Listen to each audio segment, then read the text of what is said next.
Magandang umaga, mga igan, tinanggang kikilan ng aktres na si Glidel Mercado na mga lalaking nagpanggap na mga kawani ng Maynilad.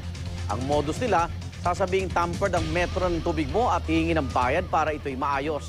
Payo ng Maynilad, tumawag muna sa kanilang tanggapan bago makipagtransaksyon sa mga nagpapakilalang empleyado nila para hindi kayo maloko. Narito ang report ni Tricia Zafra.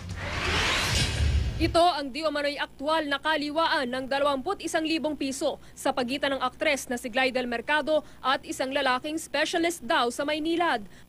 Batay sa kanilang napagkasunduan sa telepono, para raw ito sa mabilis na pag-ayos ng tampered na metro ng salon na pagmamayari ng aktres sa halip na magbayad ng 97,000 pesos sa kanyang bill sa susunod na buwan. Ang hindi alam ng lalaki, hinuhuli na pala siya sa aktong pangingikil.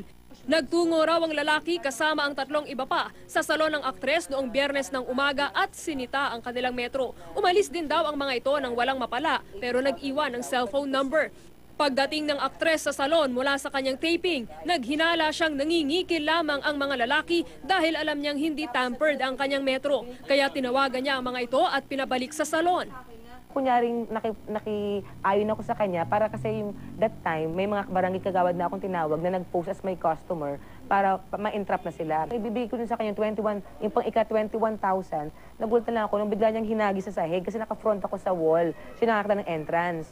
So sabi ko, pagtingin ko sa kaliwa, may mga pulis na pala na dumating.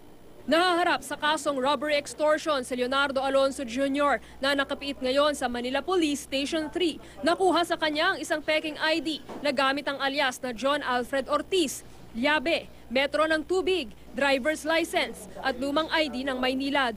Dati raw itong nagtatrabaho sa naturang water company pero tapos na ang kanyang kontrata.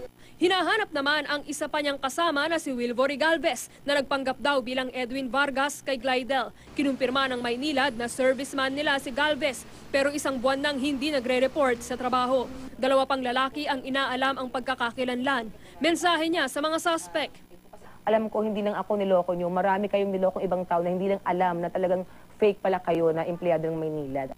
Ayon sa isang specialist ng Maynilad na si Lito Parulan na tumangging magpa-interview sa harap ng kamera, pinag-aaralan din ngayon ng water company ang isasampang reklamo laban sa mga suspect. Payo niya sa mga customer ng Maynilad, huwag basta-basta makikipagtransaksyon sa mga nagpapakilalang tauhan nila. At kung may duda, tumawag sa hotline 1626.